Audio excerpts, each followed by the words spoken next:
Item number 1,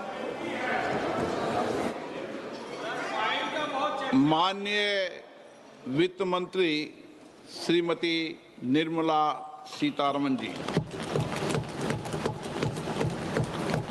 Item number 1. Sir, with your permission, I rise to lay on the table a copy each of the following papers, Hindi and English versions, under Article 281 of the Constitution, Report for 2026 to 2031, Volume 1, Main Report of the 16th Finance Commission. 2. Report for 2026-2031, Volume 2, Annexures of the 16th Finance Commission. Number 3, explanatory memorandum as to the action taken on the recommendations contained in the above report. Item number 2, माननीय वित्त मंत्री निर्मला सीतारमन जी।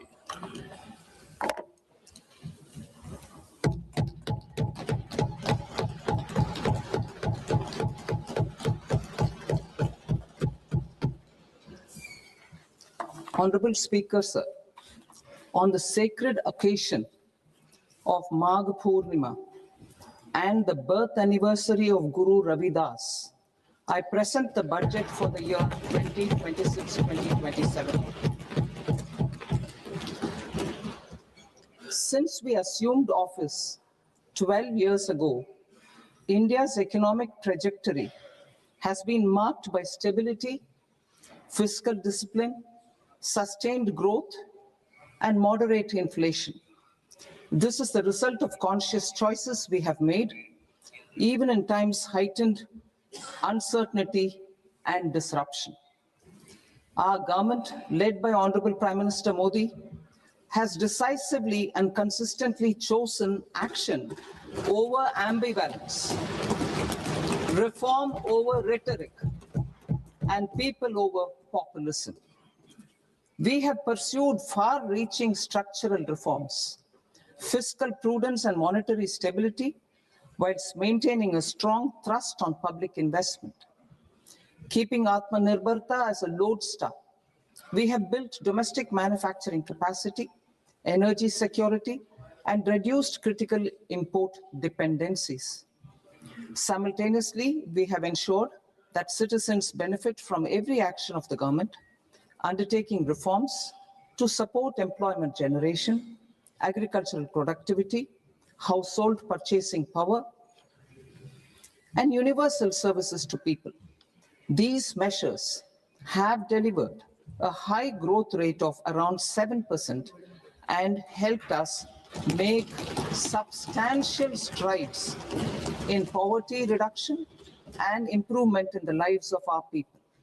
Today, we face an external environment in which trade and multilateralism are imperiled and access to resources and supply chains are disrupted. New technologies are transforming production systems while sharply increasing demands on water, energy, and critical minerals. India will continue to take confident steps towards Vikasit Bharat, balancing ambition with inclusion. As a growing economy with expanding trade and capital needs, India must also remain deeply integrated with global markets, exporting more and attracting stable long-term investment. As I begin Part A, I want to express my gratitude to the people for standing firmly with us as we forge our way together towards becoming one of the largest economies of the world.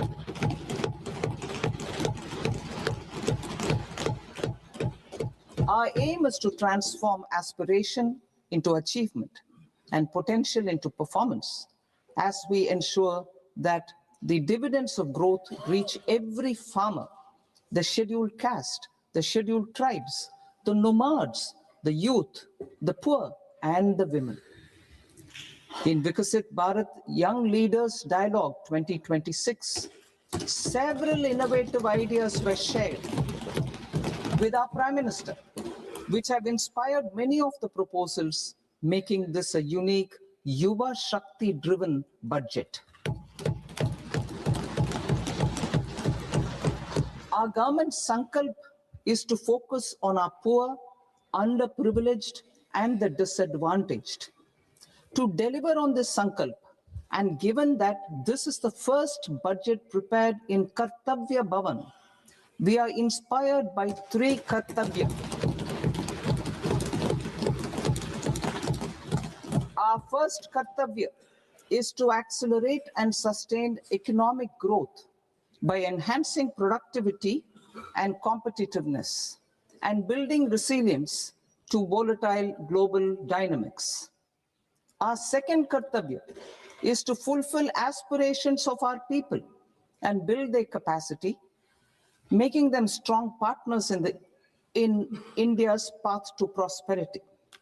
Our third Kartavya, aligned with our vision of Sabka Saath, Sabka Vikas, is to ensure that every family, community, region, and sector has access to resources, amenities, and opportunities for meaningful participation. This threefold approach requires a supportive ecosystem. The first requirement is to sustain the momentum of structural reforms, continuous, adaptive, and forward-looking.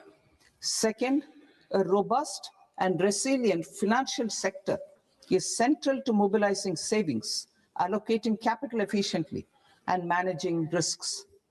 Third, cutting-edge technologies, including AI applications, can serve us as force multipliers for better governance. Reform Express. Our government has undertaken comprehensive reforms towards creating employment, boosting productivity, and accelerating growth. After the Prime Minister's announcement on Independence Day in 2025, over 350 reforms have been rolled out. This includes GST simplification, notification of labor codes, and rationalization of mandatory quality control orders. High-level committees have been formed, and in parallel, the central government is working with the state governments on deregulation and reducing compliance requirements. The Reform Express is well on its way and will maintain its momentum to help us fulfill our Kartavya. I now move to specific proposals. Under our first Kartavya, to accelerate and sustain economic growth, I propose interventions in 6 areas. 1. Scaling up manufacturing in 7 strategic and frontier sectors. 2. Rejuvenating legacy industrial sectors. 3. Creating champion MSMEs. 4. Delivering a powerful push for infrastructure. 5. Ensuring long-term security and stability. And 6. Developing city economic regions. Scaling up of manufacturing in 7 strategic and frontier sectors. Biopharma Shakti, meaning biopharma strategy for health advancement through knowledge, technology, and innovation. India's disease burden is observed to be shifting towards non-communicable diseases like diabetes, cancer, and autoimmune disorders. Biologic medicines are key to longevity and quality of life at affordable costs. To develop India as a global biopharma manufacturing hub,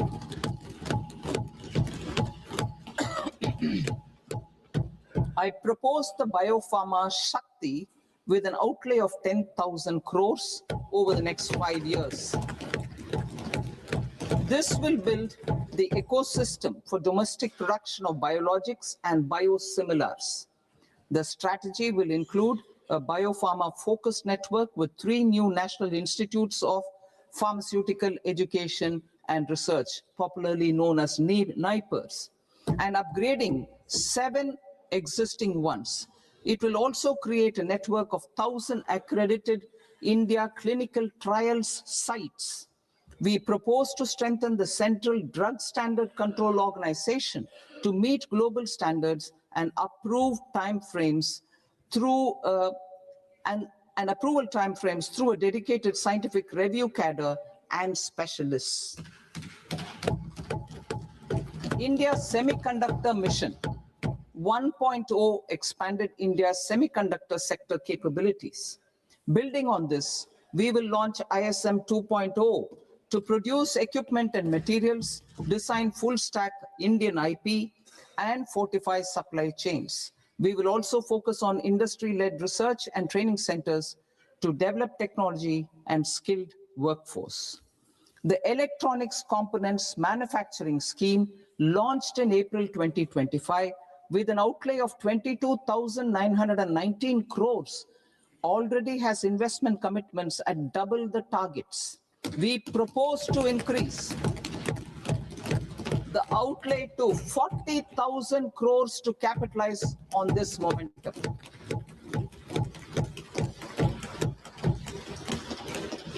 A scheme for rare earth permanent magnets was launched in 2025 November. We now propose to support the mineral-rich states of Odisha, Kerala, Andhra Pradesh, and Tamil Nadu to establish dedicated rare earth corridors to promote mining, processing, research, and manufacturing. To enhance domestic chemical production and reduction import dependency and reduce import dependency, we will launch a scheme to support states in establishing 3 dedicated chemical parks through challenge route on a cluster-based plug-and-play model. Strong capital goods.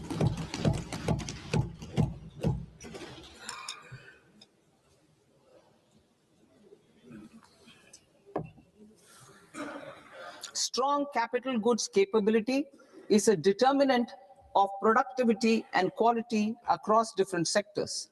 Towards building this capacity, I propose the following.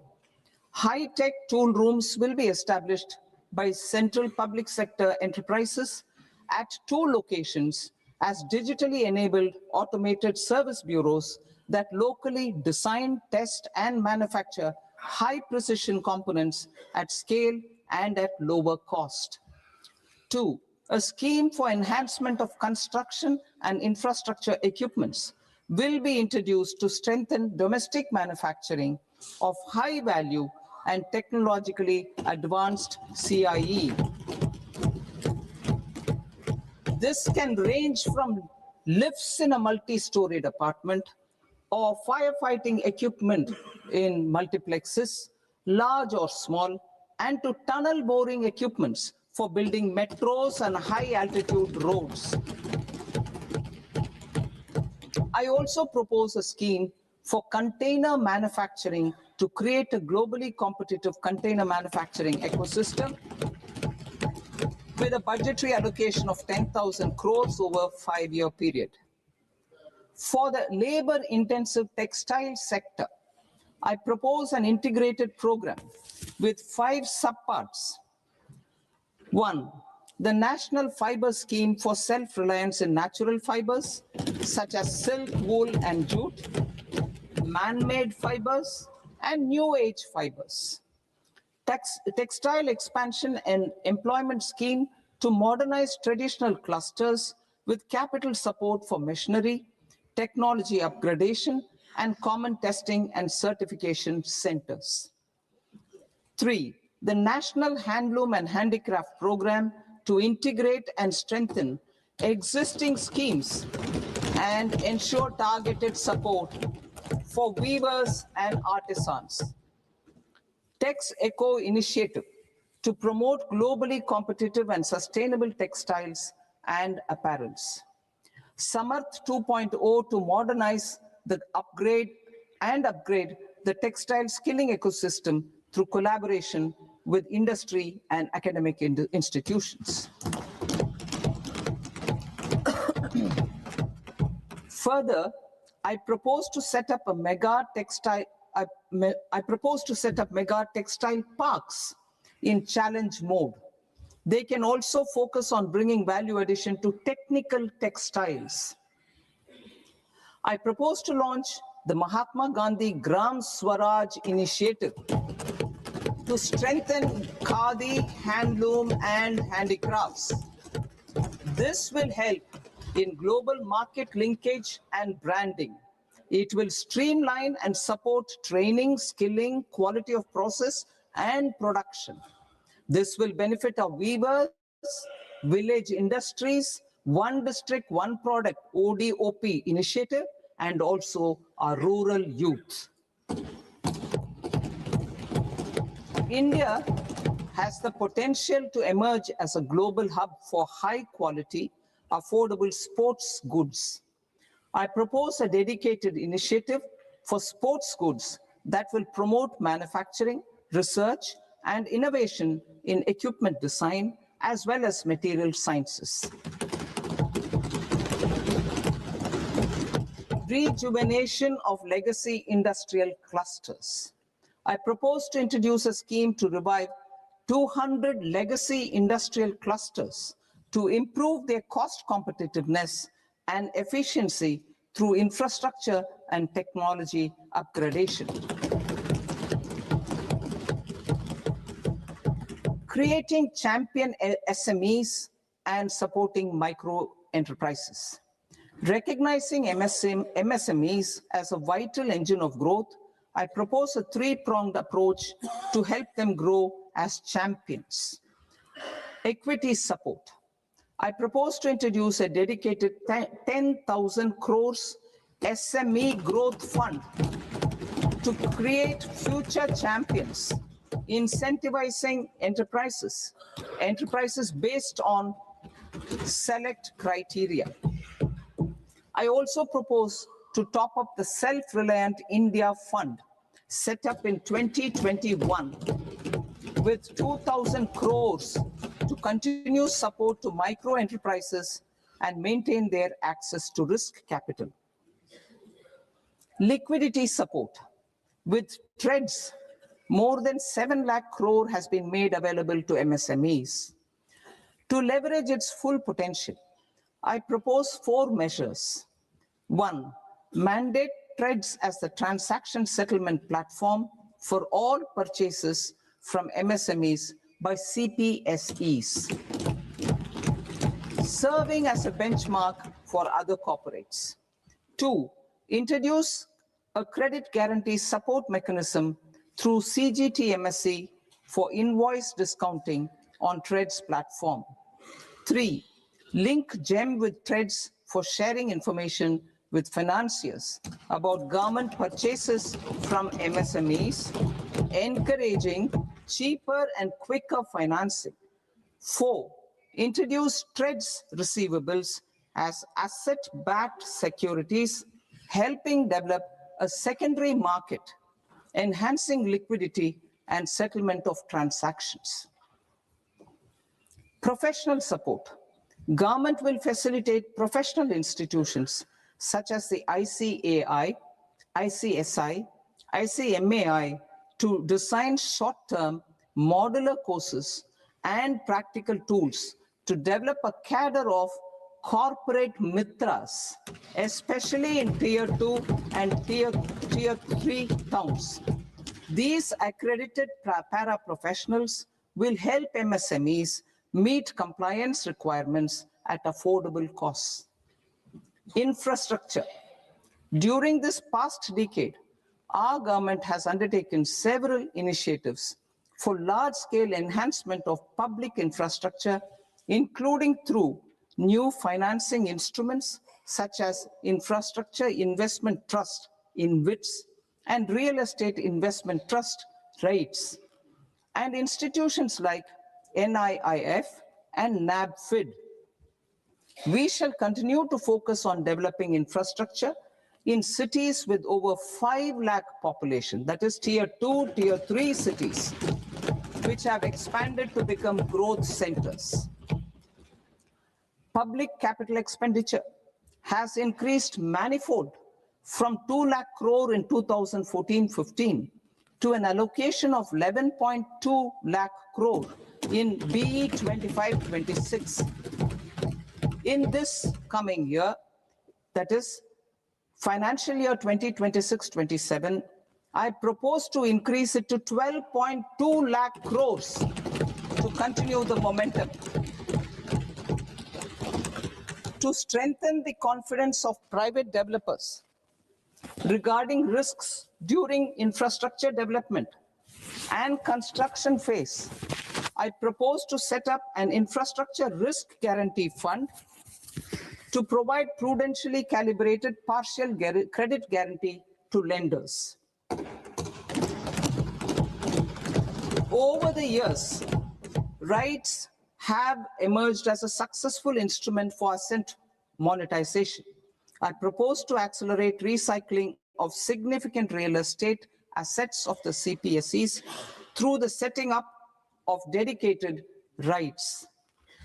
To promote environmentally sustainable movement of cargo, I propose to 1. Establish new dedicated freight corridors connecting Dankuni in the east to Surat in the west. Operationalize 20 new national waterways over the next 5 years, starting with National Waterways 5 in Orissa to connect mineral-rich areas of Talcher and Angul and industrial centers like Kalinga Nagar to the ports of Paradeep and Dhamra. Training institutes will be set up as regional centers of excellence for development of required manpower for these waterways. This will benefit youth in the entire stretch of the waterways to train and acquire skills. Further, a ship repair ecosystem catering to inland waterways will also be set up at Varanasi and Patna. And C, launch a coastal cargo promotion scheme for incentivizing a modal shift from rail to road to increase the share of inland waterways and coastal shipping from 6% to 12% by 2047. To enhance last mile and remote connectivity and promote tourism, I propose to give incentives to indigenize manufacturing of seaplanes. A seaplane VGF scheme will be also introduced to provide support for operations. Carbon capture, utilization and storage. Aligning with the roadmap launched in December 2025, the carbon capture, utilization and storage technologies at scale will achieve higher readiness and in end-use application across 5 industrial sectors, including power, steel, cement, refineries, and chemicals. An outlay of 20,000 crore is proposed over the next 5 years for this purpose. City economic regions. Cities are India's engines of growth, innovation, and opportunities. We shall now focus on Tier 2, Tier 3 cities, and even temple towns, which need modern infrastructure and basic amenities.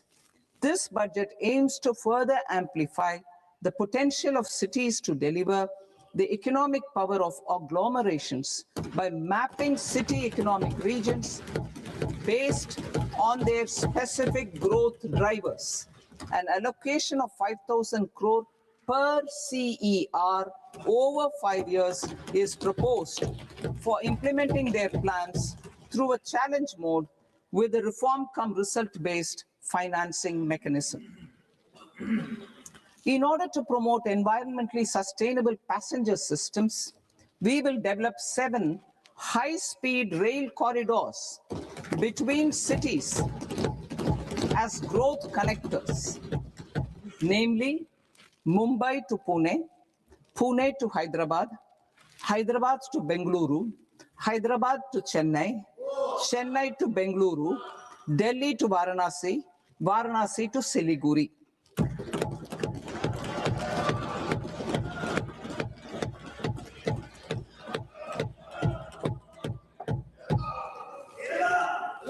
Financial sector. The Indian banking sector today is characterized by strong balance sheet, historic highs in profitability, improved asset quality, and coverage exceeding 98% of villages in the country. At this juncture, we are well placed to futuristically evaluate the measures needed to continue on the path of reform-led growth of this sector. I propose setting up a high-level committee on banking for Vikasit Bharat. High-level committee on banking for Vikasit Bharat to comprehensively review the sector and align it with India's next phase of growth, while safeguarding financial stability, inclusion, and consumer protection. The vision for NBFCs for Vikasit Bharat has been outlined with clear targets for credit disbursement and technology adoption in order to achieve scale and improve efficiency in the public sector NBFCs. As a first step, it is proposed to restructure the Power Finance Corporation and Rural Electrification Corporation. I propose a comprehensive review of the foreign exchange management non-debt instruments rules to create a more contemporary, user-friendly framework for foreign investments consistent with India's evolving economic priorities. Corporate bond market. I propose to introduce a market-making framework with suitable access to funds and derivatives on corporate bond indices. I also propose to introduce total return swaps on corporate bonds. Municipal bonds. To encourage the issuance of municipal bonds of higher value by larger cities, I propose an incentive of 100 crore rupees for a single bond issuance. 100 crore rupees for a single bond issuance of more than 1,000 crore. The current scheme under Amrit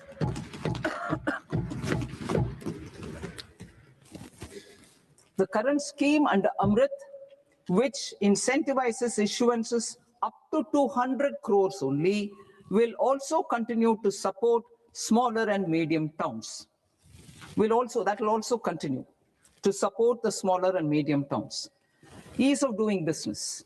Individual persons resident outside India, PROI, will be permitted to invest in equity instruments of listed Indian companies through the portfolio investment scheme.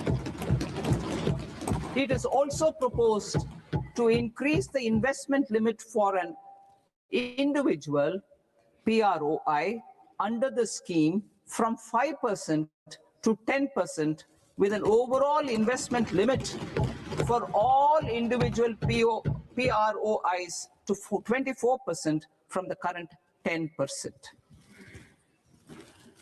Emerging technologies including AI. 21st century is technology driven. Adoption of technology is for the benefit of all people. Farmers in the field, women in STEM, youth keen to upskill, and Divyangjan to access newer opportunities. The government has taken several steps to support new technologies through AI Mission, National Quantum Mission, Anusandhan National Research Fund, and Research and Development and Innovation Fund. Our second kartavya is to fulfill aspirations and build capacities. Close to 25 crore individuals have come out of multi-dimensional poverty through a decade of our government's sustained and reform-oriented efforts.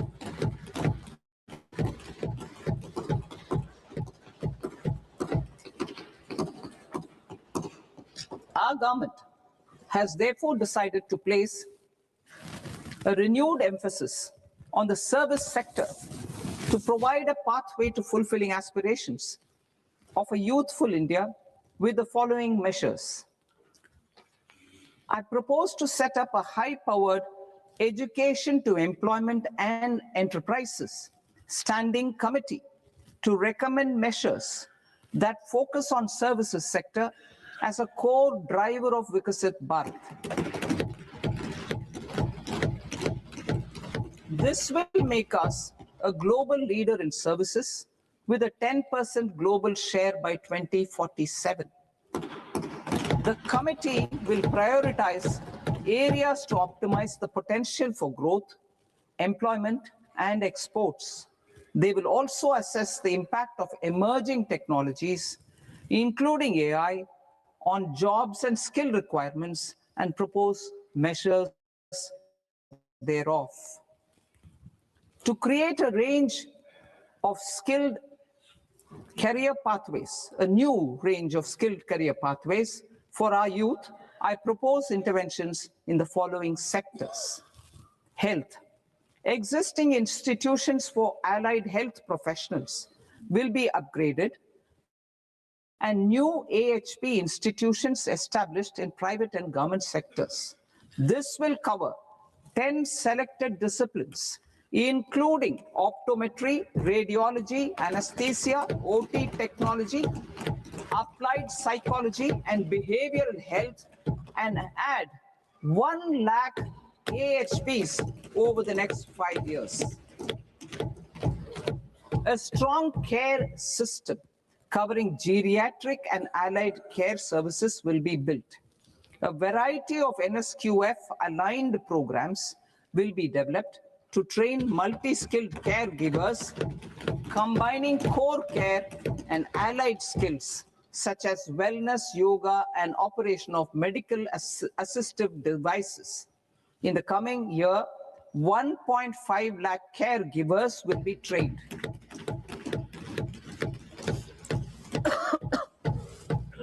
Hubs for medical value tourism. To promote India as a hub for medical tourism services, I propose to launch a scheme to support states in establishing 5 regional medical hubs in partnership with the private sector. These hubs will serve as integrated healthcare complexes that combine medical, educational, and research facilities. They will have Ayush centers, medical value tourism facilitation centers, and infrastructure for diagnostics, post-care, and rehabilitation. These hubs will provide diverse opportunities, job opportunities for health professionals, including doctors and AHPs. Ancient Indian yoga, already respected in several parts of the world, was given a mass global recognition when Honorable Prime Minister took it to the UN. Post-COVID, Ayurveda gained a similar global acceptance and recognition. Exporting quality Ayurveda products helps farmers who grow the herbs and youth who process the products.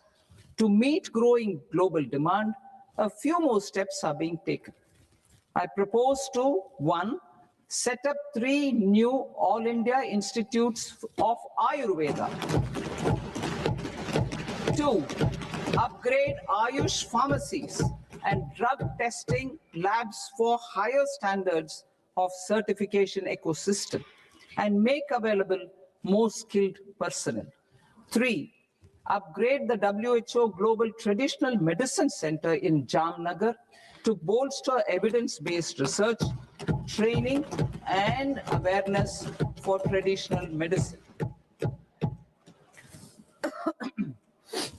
Animal husbandry. Livestock contributes to close to 16% of farm income, including of poor and marginal households. To scale up availability of veterinary professionals by more than 20,000, I propose to roll out a loan-linked capital subsidy support scheme for establishment of veterinary and para-veterinary colleges, veterinary hospitals, diagnostic laboratories, and breeding facilities in private sector. Collaboration between Indian and foreign institutions will also be facilitated. Orange economy. India's animation, visual effects, gaming, and comics sector, AVGC sector, is a growing industry projected to require 2 million professionals by 2030. I propose to support the Indian Institute of Creative Technologies, Mumbai, in setting up AVGC content creator labs in 15,000 secondary schools all over the country and 500 colleges. The Indian design industry is expanding rapidly, and yet there is a shortage of Indian designers. I propose to establish, through Challenge Route, a new National Institute of Design to boost design education and development in the eastern region of India. Education. Our government will support states through Challenge Route in creating 5 university townships in the vicinity of major industrial and logistics corridors. These planned academic zones will host multiple universities, colleges, and research institutions, skill centers, and residential complexes.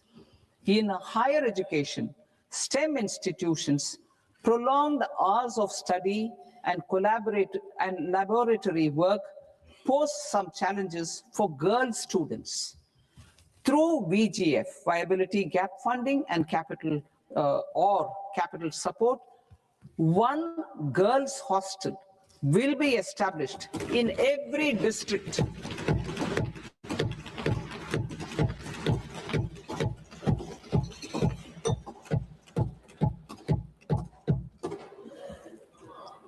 To promote astrophysics and astronomy via immersive experiences. 4 telescope infrastructure facilities will be set up or upgraded.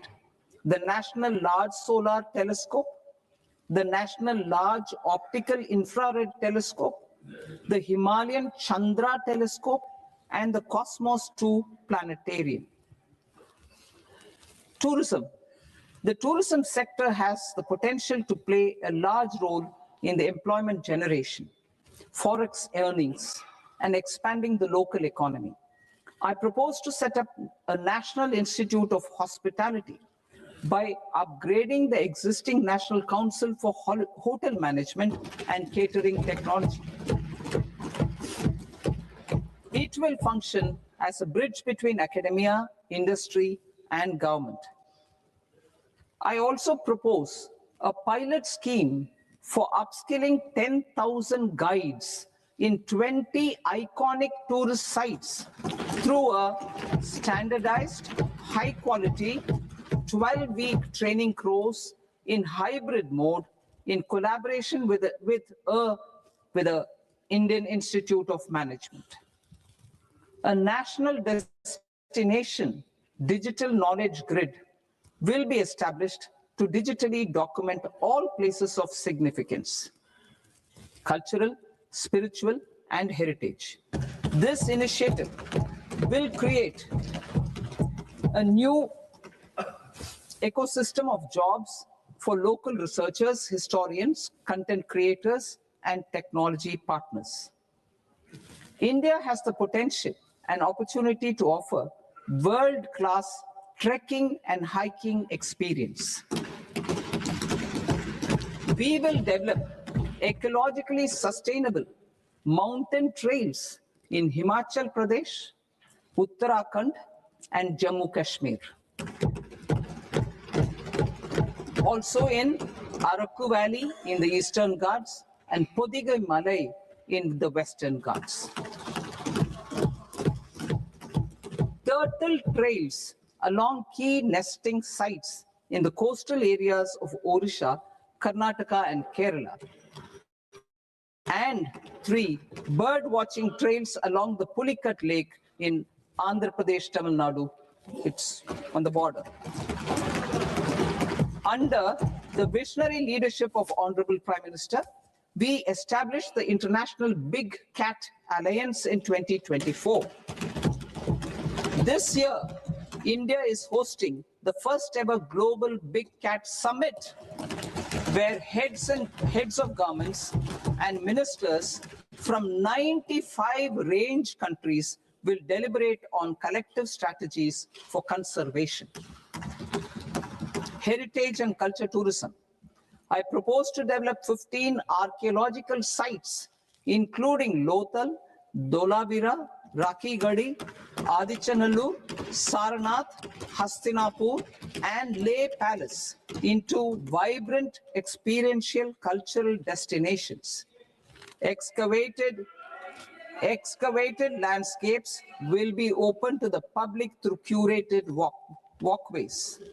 Immersive storytelling skills and technologies will be introduced to help conservation labs, interpretation centers, and guides. The sports sector provides multiple means of employment, skilling, and job opportunities. Taking forward the systematic nurturing of sports talent, which is set in motion through the Khelo India program earlier, I propose to launch a Khelo India mission to transform the sports sector over the next decade. The mission will facilitate an integrated talent development pathway supported by training centers, which are foundational, intermediate, and elite levels. B, systematic development of coaches and support staff. C, integration of sports science and technology. D, competitions and leagues to promote sports culture and provide platforms. And E, development of sports infrastructure for training and competition. Our third Kartavya aligns with our vision of Sabka Saath, Sabka Vikas towards Vikasit Bharat. This requires targeted efforts for 1, increasing farmer incomes through productivity enhancement and entrepreneurship, with special attention to small and marginal farmers. B, empowering Divyangjan through access to livelihood opportunities, training, and high-quality assistive devices. C, empowering the vulnerable to access mental health and trauma care. D, focus on the Purvodaya states and the Northeast region to accelerate development and employment opportunities. Fisheries. We will undertake initiatives for integrated development of 500 reservoirs and Amrit Sarovars. 2, strengthen the fisheries value chain in coastal areas and enable market linkages involving startups and women-led groups together with fish farmer producer organizations. Animal husbandry. To provide quality employment opportunities in rural and peri-urban areas, we will support the animal husbandry sector in entrepreneurship development through A, credit-linked subsidy program, B, scaling up and modernization of livestock enterprises, C, enhanced creation of livestock, dairy, and poultry, enhanced creation of livestock, dairy, and poultry-focused integrated value chains, and D, encourage creation of livestock farmer producer organizations. High-value agriculture. To diversify farm outputs, increase productivity, enhance farmers' incomes, and create new employment opportunities, we will support high-value crops such as coconut, sandalwood, cocoa, cashew in the coastal areas, agar trees in Northeast, and nuts such as almonds, walnuts, and pine nuts in our hilly regions. These, all of them, will be supported. India is the world's largest producer of coconuts. About 30 million people including nearly 10 million farmers, depend on coconuts for their livelihood. To further enhance competitiveness in coconut production, I propose a coconut promotion scheme to increase production and enhance productivity through various interventions, including replacing and non-productive trees with new saplings or plants or varieties in major coconut growing states. A dedicated program is proposed for Indian cashew and cocoa to make India self-reliant in raw cashew and coconut production and processing, enhance export competitiveness, and transform Indian cashew and Indian cocoa into premium global brands by 2030. Sandalwood. Sandalwood is closely linked to India's social and cultural heritage. Our government will partner with state governments to promote focused cultivation and post-harvest processing to restore the glory of the Indian sandalwood ecosystem, to rejuvenate old, low-yielding orchards, and expand high-density cultivation of walnuts, almonds, and pine nuts. We will support a dedicated program to enhance farmer incomes and in bringing value addition by engaging youth. Bharat Vistar, that is virtually integrated system to access agricultural resources. I propose to launch Bharat Vistar, a multilingual AI tool that shall integrate the AgriStack portals and the ICAR package on agricultural practices with AI systems. This will enhance farm productivity, enable better decisions for farmers, and reduce risk by providing customized advisory support. She Marts for rural women-led enterprises. Building on the success of Lakpati Didi program, I propose to help women take the next step from credit-linked livelihoods to being owners of enterprises. Self-help entrepreneur, She Marts will be set up as community-owned retail outlets within the cluster-level federations through enhanced and innovative financing instruments. Empowering Divyangjan. Divyangjan Kaushal Yojana. Information technology, AVGC sectors, hospitality and food and beverages sectors often offer task-oriented and process-driven roles which are suitable for Divyangjan. We will ensure dignified livelihood opportunities through industry-relevant and customized training specific to each Divyangjan group. Divyang Sahara Yojana. Timely access to high-quality assistive devices for all eligible Divyangjan is a fundamental need. I propose to, 1, support the Artificial Limbs Manufacturing Corporation of India, Alimco, to set up and to scale up production of assistive devices, invest in R&D and AI integration, strengthen PM Divyasha Kendras, and support setting up of assistive technology marts as modern retail style centers where Divyangjan and senior citizens can see, try, and purchase assistive products. Reaffirming our commitment to mental health and trauma care. There are no national institutes for mental health care in North India. We will therefore set up a NIMHANS 2 and also upgrade national mental health institutes in Ranchi and in Tezpur as regional apex institutions. Emergencies expose families, particularly the poor and vulnerable, to unexpected expenditure. We will strengthen and increase these capacities by 50% in district hospitals by establishing emergency and trauma care centers. Focus on Purvodaya states and northeastern regions. Purvodaya, I propose the development of an integrated East Coast industrial corridor with a well-connected node at Durgapur, creation of 5 tourism destinations in 5 Purvodaya states, and the provision of 4,000 e-buses. Buddhist sites in northeastern region. The northeastern region is a civilizational confluence of Theravada and Mahayana or Vajrayana traditions. I propose to launch a scheme for development of Buddhist circuits in Arunachal Pradesh, Sikkim, Assam, Manipur, Mizoram, and Tripura.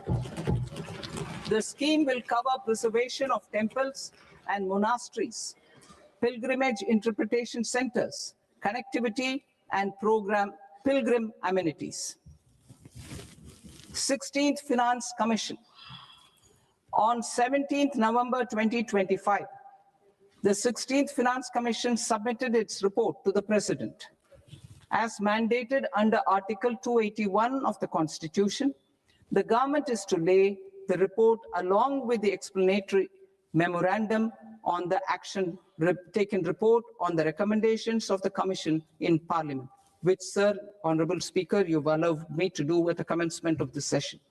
The government has accepted the recommendation of the Commission to retain the vertical share of devolution at 41%. As recommended by the Commission, I have provided 1.4 lakh crores of rupees to the states for the year 2026-2027 as Finance Commission grants. These include rural and urban local body and disaster management grants. Fiscal consolidation. Government has been delivering on our fiscal commitments consistently without compromising on social needs. To strive towards accepted standards of fiscal management in Budget 25-26, I had indicated that the central government would target reaching a debt to GDP ratio of 50 plus or minus 1% by 2030-31. In line with this, the debt to GDP ratio is estimated to be 55.6% of GDP in BE 26-27, compared to 56.1% of GDP in RE 25-26.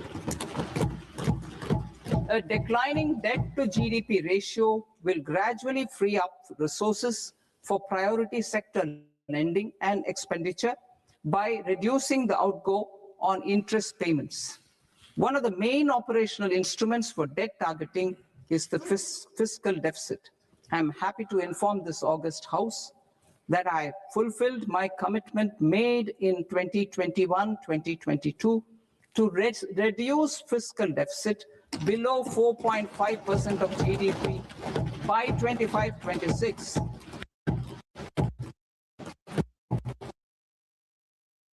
In RE 25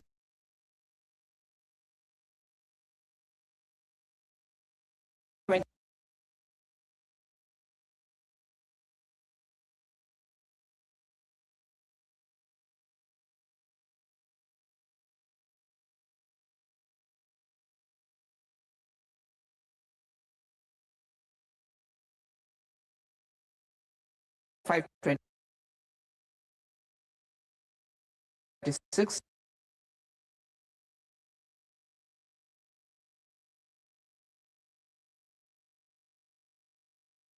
at 4.4% of GDP.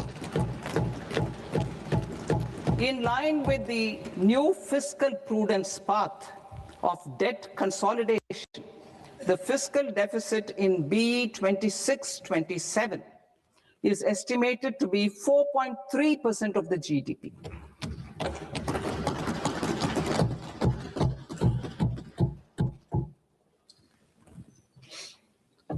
The revised estimates Of the non-debt receipts are 34 lakh crore rupees, of which the centre's net tax receipts are 26.7 lakh crore. The revised estimate of the total expenditure is 49.6 lakh crore rupees, of which the capital expenditure is about 11 lakh crores. Budget estimates 2026 to 2027. Coming to 26-27, the non-debt receipts and the total expenditure are estimated as 36.5 lakh crore and 53.5 lakh crore respectively. The centre's net tax receipts are estimated at 28.7 lakh crore rupees.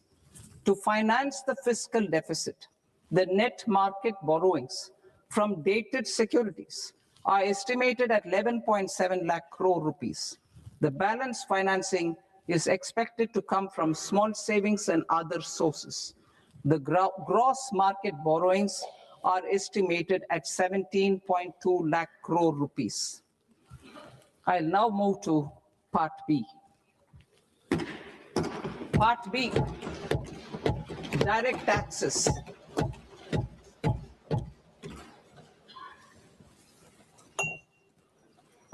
Honorable Speaker, sir, I now present my proposals on direct taxes.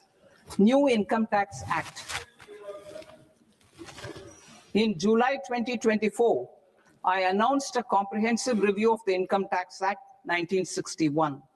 This was completed in a record time, and the Income Tax Act 2025 will come into effect from 1st April 2026. The simplified income tax rules and forms will be notified shortly, giving adequate time to taxpayers to acquaint themselves with its requirements. The forms have been redesigned such that ordinary citizens can comply without difficulty. Ease of living. I propose that any interest awarded by the Motor Accident Claims Tribunal to a natural person will be exempt from income tax, and any TDS on this account will be done away with. I propose to reduce TCS rate on the sale of overseas tour program package from the current 5% and 20% to 2% without any stipulation of amount. I propose to reduce TCS rate for pursuing education and for medical purposes under the Liberalized Remittance Scheme, popularly known as LRS, from 5% to 2%. Supply of manpower services is proposed to be specifically brought within the ambit of payment to contractors for the purpose of TDS to avoid ambiguity. Thus, TDS on these services will be at the rate of either 1% or 2% only. I propose a scheme for small taxpayers, wherein a rule-based automated process will enable obtaining a lower or nil deduction certificate instead of filing an application with the assessing officer. For the ease of taxpayer holding securities in multiple companies, I propose to enable depositories to accept Form 15G or Form 15H from the investor and provide it directly to various relevant companies. I propose to extend time available for revising returns from 31st December to up to 31st March with the payment of a nominal fee. I also propose to stagger the timeline for filing of tax returns. Individuals with ITR 1 and ITR 2 returns will continue to file till 31st July, and non-audit business cases or trusts are proposed to be allowed time till 31st August.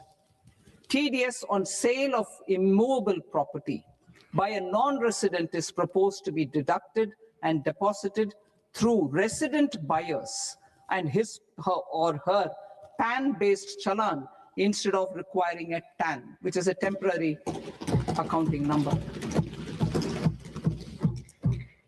to address practical issues of small taxpayers like students, young professionals, tech employees, relocated NRIs, and such others, I propose to introduce a one-time 6-month foreign asset disclosure scheme for these taxpayers to disclose income or assets below a certain size.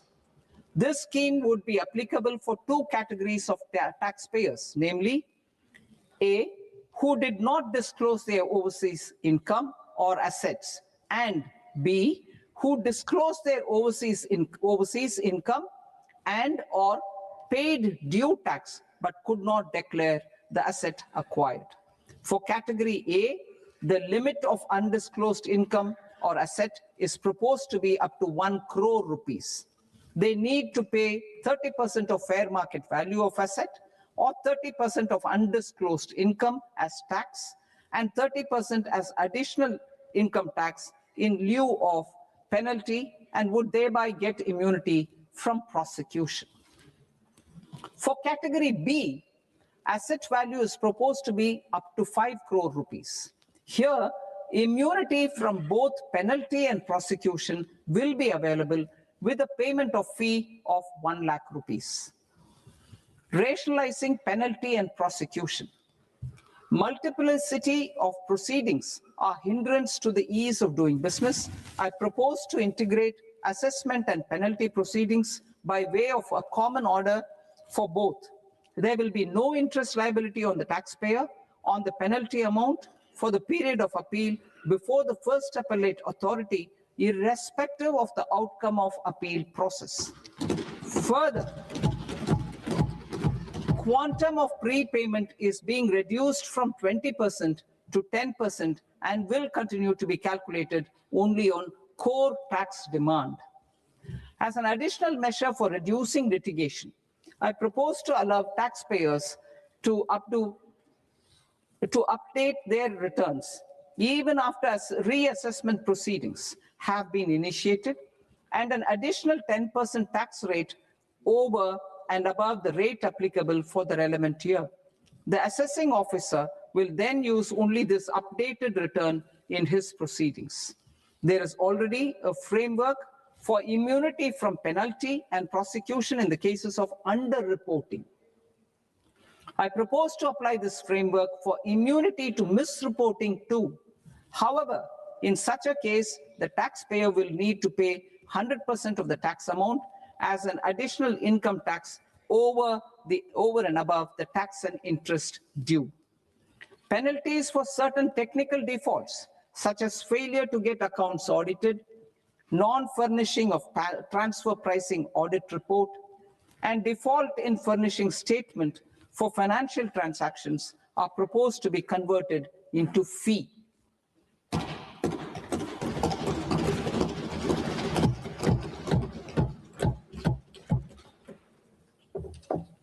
I propose to rationalize prosecution framework under Income Tax Act while maintaining a careful balance for deterrence in some serious offense. Non-production of books of account and documents and requirement of TDS payment where payment is made in kind are being decriminalized. Further, minor offenses will attract fine only. The remaining prosecutions will be graded commensurate with the quantum of offense. They will entail only simple imprisonment with maximum imprisonment reduced to 2 years and power to courts to convert even those into fines. There is no penalty.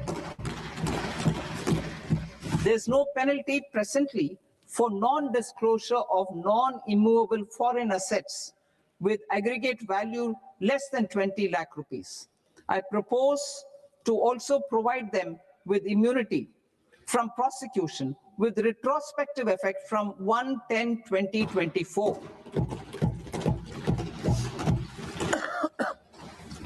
Cooperatives. Deduction is already allowed to a primary cooperative society engaged in supplying milk, oilseeds, fruits or vegetables raised or grown by its members. I propose to extend this deduction to also include supply of cattle feed and cotton seed by its members. I propose to allow inter-cooperative society dividend income as deduction under the new tax regime to the extent it is further distributed to its members. I further propose to allow exemption for a period of 3 years to dividend income received by a notified national cooperative federation on their investments made in companies up to 31/1/2026. This exemption would be allowed only for dividends further distributed to its member cooperatives. Supporting IT sector as India's growth engine. India is a global leader in software development services, IT-enabled services, knowledge process outsourcing services, and contract R&D services relating to software development. These businesses and their segments are quite interconnected with each other. All these services are proposed to be clubbed under a single category of information technology services with a common safe harbor margin of 15.5% applicable to all. The threshold for availing safe harbor for IT services is being enhanced substantially from 300 crore rupees to 2,000 crore rupees. Safe harbor for IT services shall be approved by an automated rule-driven process without any need for tax officer to examine and accept the application. Once applied by an IT services company, the same safe harbor can be continued for a period of 5 years at a stretch at its choice. For IT services companies who want to conclude advanced pricing agreement, APA, I propose to fast-track unilateral APA process for IT services and endeavor to conclude it within a period of 2 years. The period of 2 years can be extended by a further period of 6 months on taxpayers' request. I propose to extend the facility of modified returns available to the entity entering APA to its associated entities also. Attracting global business and investment. Recognizing the need to enable critical infrastructure and boost investment in data centers, I propose to provide tax holiday till 2047 to any foreign company that provides cloud services to customers globally by using data center services from India. It will, however, need to provide services to Indian customers through an Indian reseller entity. I also propose to provide a safe harbor of 15% on cost in case the company providing data center services from India is a related entity. To harness the efficiency of just-in-time logistics for electronic manufacturing, I propose to provide safe harbor to non-residents for component warehousing in a bonded warehouse at a profit margin of 2% of the invoice value. The resultant tax of about 0.7% will be much lower than in competing jurisdictions.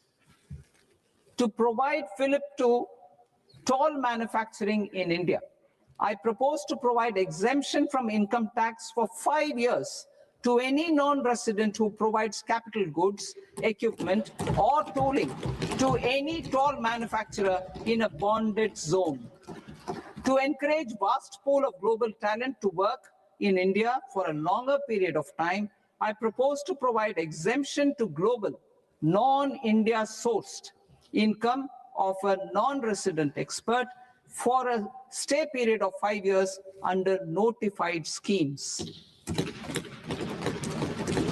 I propose to provide exemption from minimum alternate tax, the MAT, to all non-residents who pay tax on presumptive basis. Tax administration. I propose to constitute a joint committee of Ministry of Corporate Affairs and Central Board of Direct Taxes for incorporating the requirements of income computation and disclosure standards the ICDS, in the Indian Accounting Standards, Ind AS itself. Separate accounting requirement based on ICDS will be done away with from the tax year 27-28. To support Prime Minister Modi's vision of homegrown accounting and advisory firms to become global leaders, I propose to rationalize the definition of accountant for the purposes of safe harbor rules. Other tax proposals. Change in taxation of buyback was brought in to address the improper use of buyback route by promoters. In the interest of minority shareholders, I propose to tax buyback for all types of shareholders as capital gains.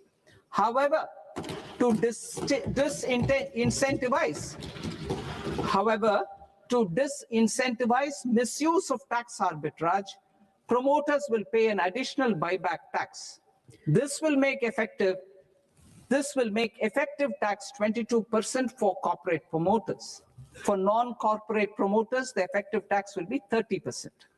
TCS rate for sellers of specific goods, namely alcoholic liquor, scrap, and minerals, will be rationalized to 2%, and that on tendu leaves will be reduced from 5% to 2%. I propose to raise the STT on futures to 0.05% from the present 0.02%. STT on options premium and exercise of options are both proposed to be raised to 0.15% from the present rate of 0.1% and 0.125% respectively.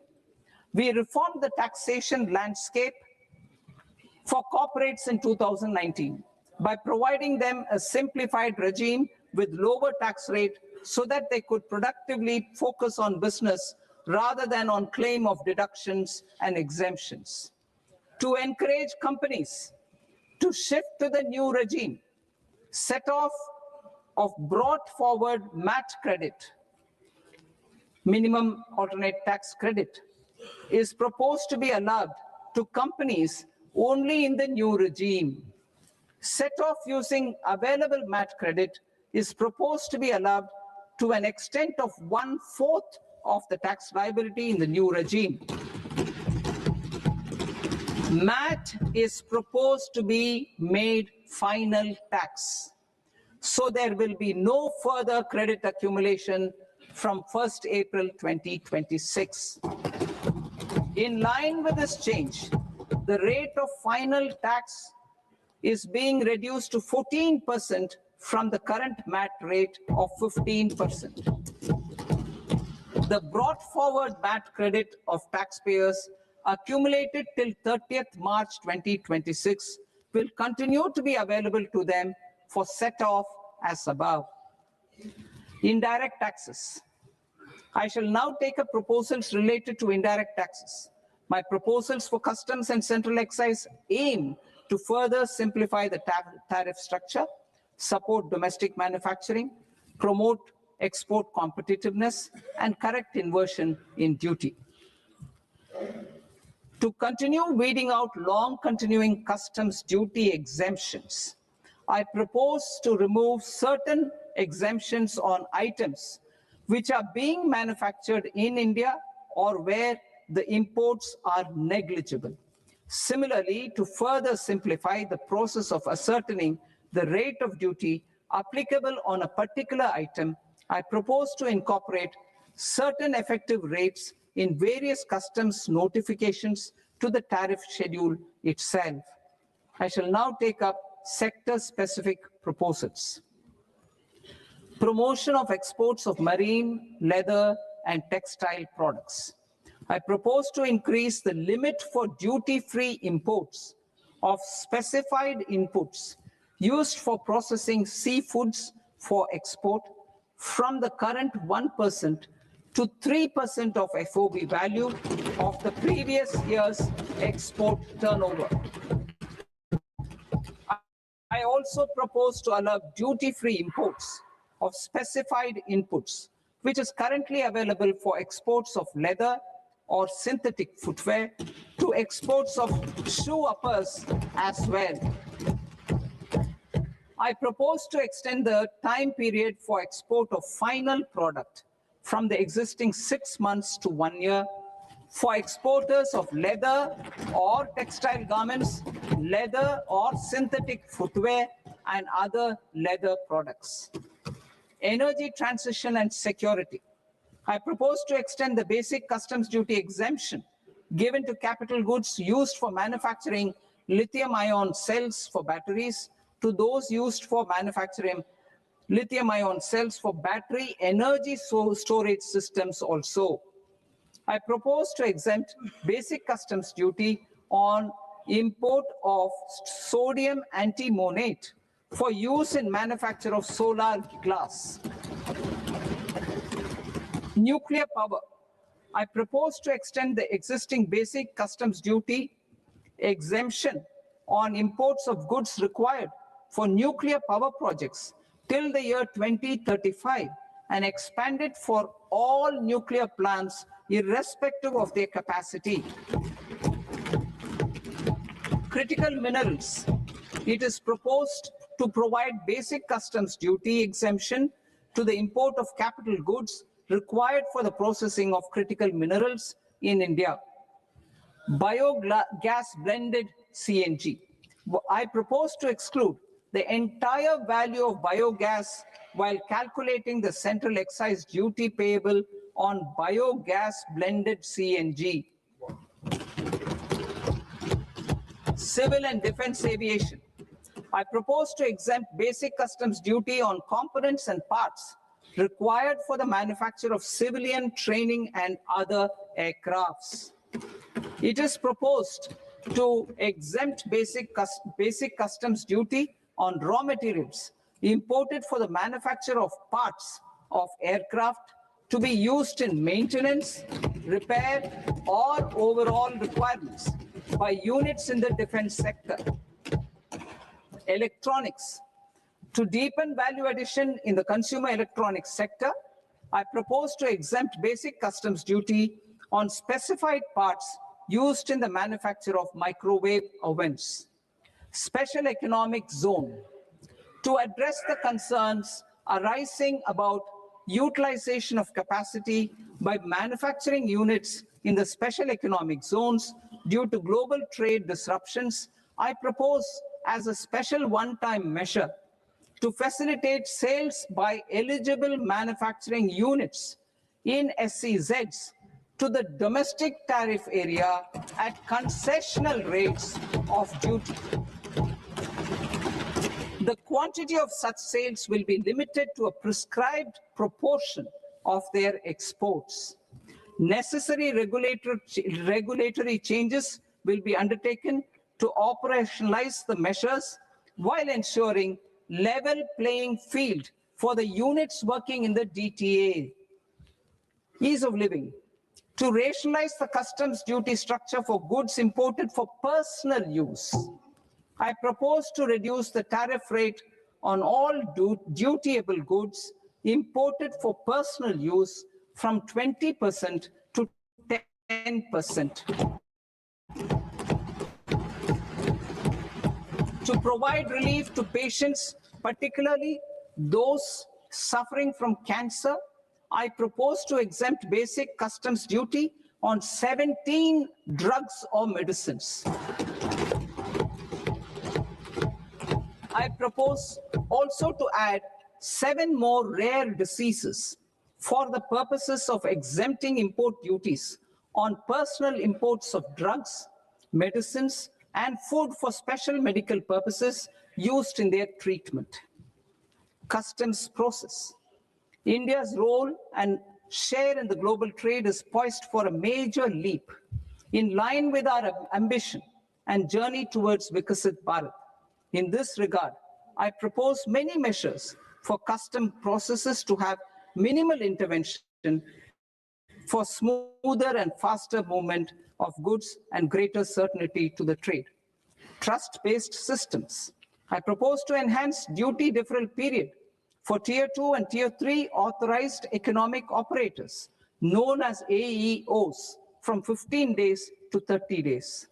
I propose to provide eligible manufacturer importers the same duty deferral facility. This should encourage them to get themselves accredited as a full-fledged Tier 3 AEO in due course. To provide greater certainty and for better business planning, I propose to extend validity period of advance ruling binding on customs from the present 3 years to 5 years. In the spirit of the whole of government approach,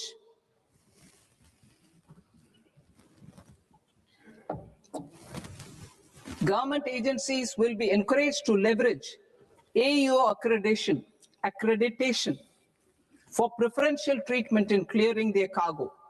Regular importers with trusted long-standing supply chains will be recognized in the risk system so that the need for verification of their cargo every time can be minimized. Export cargo using electronic sealing. Export cargo using electronic sealing will be provided through clearance from the factory premises to the ship. For import of goods not needing any compliance, filing of bill of entry by a trusted importer and arrival of goods will automatically notify customs for completing their clearance formalities. This will enable goods to be released immediately on arrival. The customs warehouse framework will be transformed into a warehouse operator-centric system with a self-declarations, electronic tracking, and risk-based audit. These reforms will move away from the current system of officer-dependent approvals and reduce transaction delays and compliance costs. Ease of doing business. Approvals required for cargo clearance from various government agencies will be seamlessly processed through a single and interconnected digital window by the end of the financial year. Processes involved in clearance of food, drugs, plant, and animal and wildlife products, accounting for about 70% of interdicted cargo, will be operationalized on this system by April 2026 itself. For goods not having any compliance requirement, clearance will be done by customs immediately after online registration is completed by the importer, subject to the payment of duty. Customs integrated system will be rolled out in 2 years as a single integrated and scalable platform for all customs processes. Utilization of non-intrusive scanning with advanced imaging and AI technology for risk assessment will be expanded in a phased manner with the objective to scan every container across all the major ports. New export opportunities to support Indian fishermen to fully harness the economic value of marine resources beyond our territorial waters. The following measures will be taken. A, fish catch by an Indian fishing vessel in exclusive economic zone or on the high seas will be made free of duty. Landing of such fish on foreign port will be treated as export of goods. Safeguards will be put in place to prevent misuse during fish catch, transit, or transshipment. To support aspirations of India's small businesses, artisans, and startups to access global markets through e-commerce, I am pleased to announce complete removal of the current value cap of 10 lakh rupees per consignment on courier exports. In addition, handling of rejected and returned consignments will be improved with effective use of technology for identifying such consignments. I propose to revise provisions governing baggage clearance during international travel to address genuine concerns of passengers. The revised rules will enhance duty-free allowances in line with the present-day travel realities and provide clarity in temporary carriage of goods brought in or taken out. There are honest taxpayers who are willing to settle disputes by paying all their dues, but they get deterred due to negative connotation associated with penalty. They will now be able to close cases by paying an additional amount in lieu of penalty. Honorable Speaker, sir, with this, I commend the budget to this august House. Jai Hind.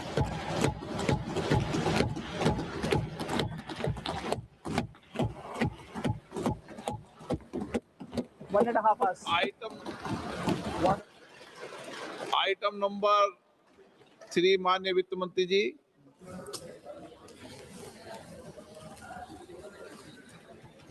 Item number 2, sir. 3। Sir, with your permission, I rise to lay on the table of the following statements under Section 3, 1 of the Fiscal Responsibility and Budget Management Act of 2003, medium-term fiscal policy cum fiscal policy strategy statement, and macroeconomic framework statement. Item number 4 माननीय वित्त मंत्री जी। Sir, with your permission, I move for leave to introduce the Finance Bill 2026.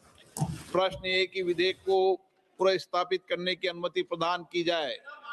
जो सदस्य इस पक्ष में हाँ गए, जो सदस्य विरोध में ना गए, मेरे विचार में निर्णय हाँ वालों के पक्ष में, हाँ वालों के पक्ष में अनुमति प्रदान की जाती है।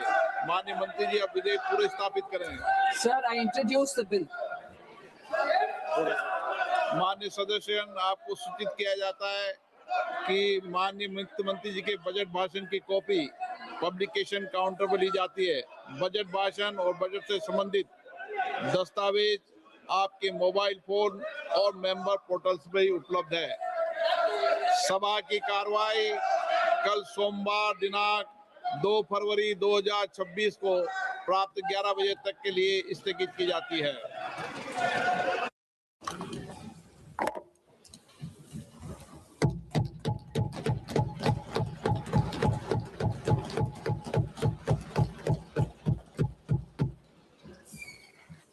Honorable Speaker, sir, on the sacred occasion of Magh Purnima and the birth anniversary of Guru Ravidas, I present the budget for the year 2026-2027. Since we assumed office 12 years ago, India's economic trajectory has been marked by stability, fiscal discipline, sustained growth, and moderate inflation. This is the result of conscious choices we have made, even in times heightened uncertainty and disruption. Our government, led by Honorable Prime Minister Modi, has decisively and consistently chosen action over ambivalence, reform over rhetoric, and people over populism. We have pursued far-reaching structural reforms, fiscal prudence and monetary stability, whilst maintaining a strong thrust on public investment. Keeping Atmanirbharta as a lodestar, we have built domestic manufacturing capacity, energy security, and reduced critical import dependencies. Simultaneously, we have ensured that citizens benefit from every action of the government, undertaking reforms to support employment generation, agricultural productivity, household purchasing power, and universal services to people. These measures have delivered a high growth rate of around 7% and helped us make substantial strides in poverty reduction and improvement in the lives of our people. Today, we face an external environment in which trade and multilateralism are imperiled and access to resources and supply chains are disrupted. New technologies are transforming production systems while sharply increasing demands on water, energy, and critical minerals. India will continue to take confident steps towards Vikasit Bharat, balancing ambition with inclusion. As a growing economy with expanding trade and capital needs, India must also remain deeply integrated with global markets, exporting more and attracting stable long-term investment. As I begin part A, I want to express my gratitude to the people for standing firmly with us as we forge our way together towards becoming one of the largest economies of the world.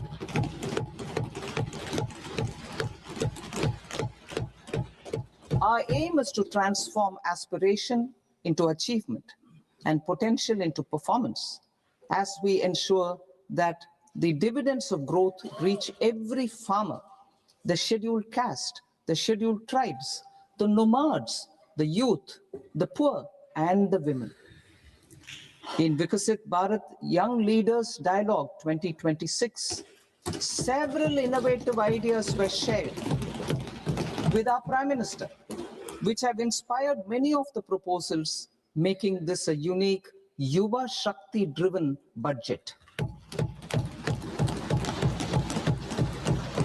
Our government's sankalp is to focus on our poor, underprivileged, and the disadvantaged.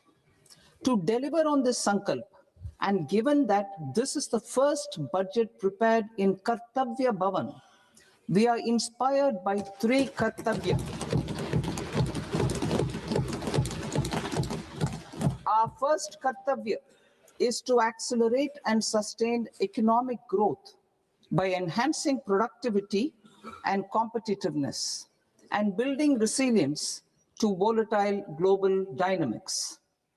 Our second Kartavya is to fulfill aspirations of our people and build their capacity, making them strong partners in India's path to prosperity. Our third Kartavya, aligned with our vision of Sabka Saath, Sabka Vikas, is to ensure that every family, community, region, and sector has access to resources, amenities, and opportunities for meaningful participation. This threefold approach requires a supportive ecosystem. The first requirement is to sustain the momentum of structural reforms, continuous, adaptive, and forward-looking. Second, a robust and resilient financial sector is central to mobilizing savings, allocating capital efficiently, and managing risks. Third, cutting-edge technologies, including AI applications, can serve us as force multipliers for better governance. Reform Express. Our government has undertaken comprehensive reforms towards creating employment, boosting productivity, and accelerating growth. After the Prime Minister's announcement on Independence Day in 2025, over 350 reforms have been rolled out. This includes GST simplification, notification of labor codes, and rationalization of mandatory quality control orders. High-level committees have been formed, and in parallel, the central government is working with the state governments on deregulation and reducing compliance requirements. The Reform Express is well on its way and will maintain its momentum to help us fulfill our Kartavya. I now move to specific proposals. Under our first Kartavya, to accelerate and sustain economic growth,